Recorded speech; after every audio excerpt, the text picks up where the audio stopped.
I guess Palsteron here. And today let's talk about my day one summary. I basically just concluded the first stream over on twitch.tv/Palsteron. And I gotta say, I've been having an absolute blast with this build so far. I can now safely recommend it. It's extremely strong. It is a great build. The clear is like immense. I mean, we're basically at the end of day one, and I'm already 77 out of 115. We're getting there, and yeah, I don't know what else to say. I'll show you a map in a second, but the clear is sick, and the defense is pretty decent.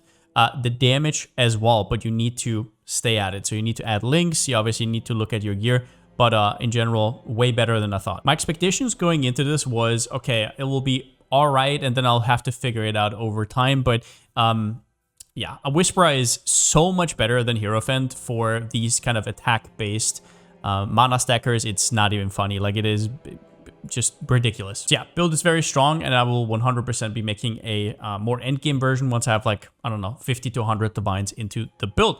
But right now, you can kind of follow along everything I'm doing.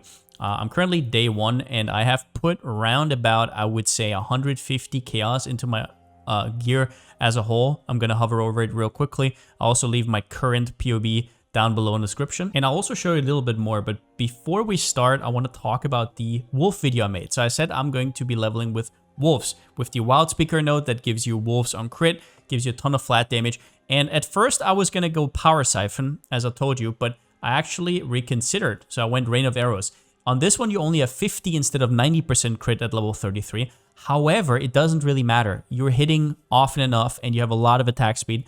And the biggest thing is, if you look at 1 to 33 to level 33, is you almost have no respecs. It is so goddamn easy. You can even leave Farsight in. The only super important thing that I've had to say to a lot of people is respec precise technique. Otherwise, you cannot deal crits, and you cannot spawn your wolves. And bows also get this really good King of the Hill cluster right here. So yeah. But yeah, just follow this along if you want to. It was an absolute, like, just absolute bliss from start to finish. Dominus was finished in like 2 seconds, I think. You can watch the VOD if you want to.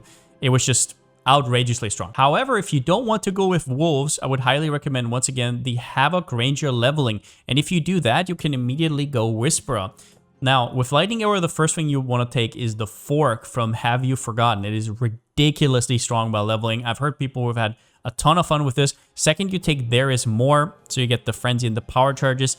And then at the end, when you're respeccing into KB, eventually you're going to take the mana. As always, Ranger leveling is ridiculous. There's no reason to go wolves. I can just tell you from personal experience, it is extremely, extremely strong. Now, the question I got the most is, when can you respec? I already called this out in the last video, but I'll say it again. A KB of clustering with 20 quality. Also, I don't know, before you get to maps, level it up a little bit. If you have a level 1 KB, you're missing damage on the table, obviously. So do that. But yeah, KB of clustering with 20 quality. Power Siphon of the Archmage for your Ballista setup. You do not need 20 quality on this one. I just have it because I farmed it anyways, so why not?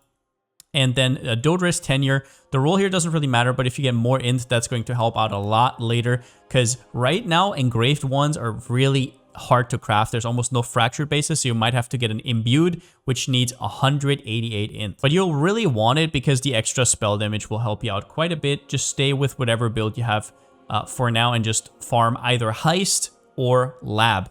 Merclap, that is. You want to wand with spell damage. Now, the ones I've had were really, really bad at the start. I literally had one that just had 20 mana and 50 spell damage and nothing else. This one has attack speed, really bad crit, decent mana, and I have a prefix open for pen.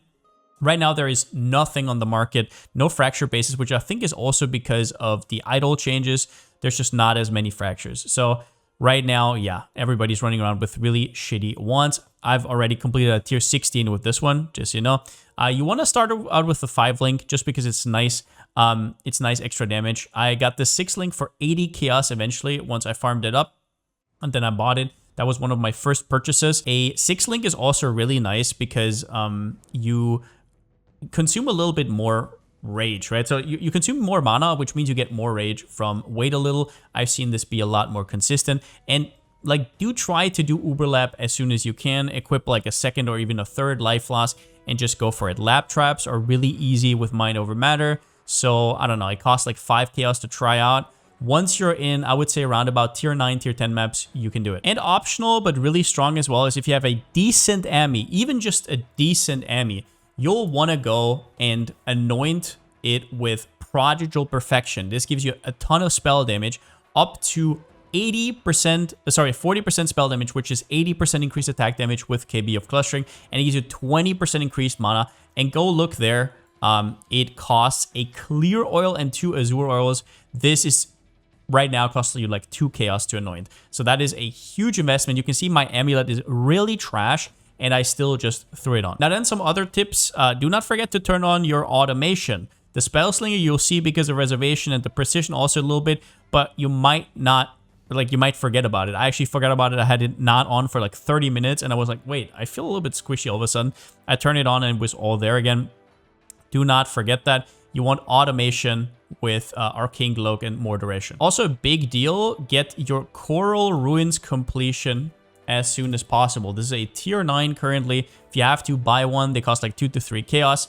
And if you complete this one, basically what you have to do is you go here. Say you have a Coral Ruins and you have a Divine Vessel. Boom. Boom. You need to put this in like this. And now, after you clear the boss, you go out. There is going to be a thingy in here that you take out. You right-click it, and then your Pantheon upgrades. 100% chance to avoid being frozen. You're freeze immune. Very important, especially for mana stackers, because your ailment threshold is lower than, for example, a character that only stacks life. Also, big deal, because I've seen some people not run a Jade Flask. Jade Flask is like all your evasion early. You don't have space for Grace. It is a big deal to not get shotgun. Also, just in general, always be Soul of the Brine King so you don't get shotgunned and stunned and whatnot. Go Soul of Grootcool, I would say, early on. And then once you can, Soul of Aberoth, once you can get the upgrade down below. I think it's a tier 5 map. Yeah, Summit is a tier 5 map. With this one, you can upgrade it to be immune to Burning Ground. Once you do Searing Exarch maps, you definitely want to get that. Another big thing is don't get distracted by unique helmets. Both Mind of the Council, which is good, right? And then Fractal Thoughts are both nice, but they're not as good as getting your 6-link or getting other stuff before. These will also come down over time. They're tier 3 uniques. They are getting shit out over time. Don't worry about them. I'm now at tier 16s basically, and I have this helmet right here. I bought this one for 2 Chaos. As much evasion as possible. The only reason I put a lot of energy evasion gear in here is because it is way easier to color, because you need a lot of blue. But if you don't, then you want just as much evasion as possible. Life, mana, dexterity. Obviously, on an evasion base, you have to craft mana, but that's not a big issue because the difference between crafted mana and tier 1 mana is only like 20. And a unique helmet will also make capping your resistances way too hard. Right now, I'm super overcapped. I always have these people in my comments who are like, oh, aren't your items super crowded? And can you, like, I don't know what to tell you. Like, this is every single league. It is so easy to get these items. They're like 2 to 3 Chaos. Just get them. Like, somewhere you have to sacrifice something. But yeah, it is what it is. I'm always res capped. Is never an issue. Go Alira. Once again, bandits help Alira. Once again, getting a 6-link way more important than getting these unique helmets. 6 links will also mean that your rage is up way more often. You can see right here, the rage is really nice. And then whenever my Arcane Cloak goes up as well. And at the end here, really big is CB Jewel. I think I have it here. Yeah. So CB Jewel, this only has mana. The fire res I don't even need. Mana and Corrupted Blood, or attack speed with 1s and Corrupted Blood. But not getting killed by Corrupted Blood is pretty nice. Even if you have a flask that grants you immunity, like I have here, the reaction time, right, is sometimes just not there, especially if you have 10 stacks on you. So just nice stuff. For the passive tree, you can see I've basically followed the POB to a T. There's nothing else really. Definitely get this 4 cluster ASAP. I don't know if I did that in the original POB, but you should definitely get this as early as possible. It is a huge difference in terms of clear speed, but also single target damage, because the 3rd projectile once again gets added straight. So you will hit with the explosions and hit with the projectile that goes straight where you target. Once you're respecking and you path up here, just make sure that you get 2 decent jewels, right? Like mana, attack speed, crit multi, any combination of things, because for 1 point, getting a jewel is just so goddamn strong. Any strength you get is nice. You get a little bit of life, and then also Iron Will. Right now, even on this strength, Iron Will gives me like 30 spell damage, which is converted, once again, 60 attack damage. And yeah, try to get your Uber Lab as soon as you feel like you're ready for it, because it's another 30% more damage. I will show you a map real quickly. I'll turn on this a little bit so we can hear it. This is a terrace map, tier 15 with some attack and cost speed. Let's put this out. Boom. Currently, I just have some random idols. There's not really anything to the madness. My completion is 77 out of 115. I'm gonna turn this down a little bit so there's no reverb. Okay. So, there's not much to say in my flask. So, almost automated. I have 2 of them automated, but obviously it's pretty expensive. So, I'll just show you this real quickly. I have my KB, and then I also have my Power Siphon of the Archmage. So I go through here and basically everything shreds. Now the damage I deal, you can also see stuff is like freezing and whatnot. And that is mostly because I convert to cold. Once again, people would ask me, why do I go for the cold conversion? Because it's only like, I don't know, it doesn't seem worth it on paper. It seems kind of mid. But you have to remember that you're chilling and freezing stuff, which helps a lot against stuff like porcupines, which are usually going to devastate you because you just don't have that much evasion, right? So as you can see right here, the deli is obviously making things a little bit tankier, but it's kind of holding up. I hope my bitrate is holding on as well, but we'll have to see that. But yeah, as you can see, everything within a pack is getting basically decimated. I'm going to leave this one out just for the sake of the video so we can do the boss real quickly. At this point, the rares are obviously getting tankier and tankier. I'm not really in simulacrum damage range as of yet.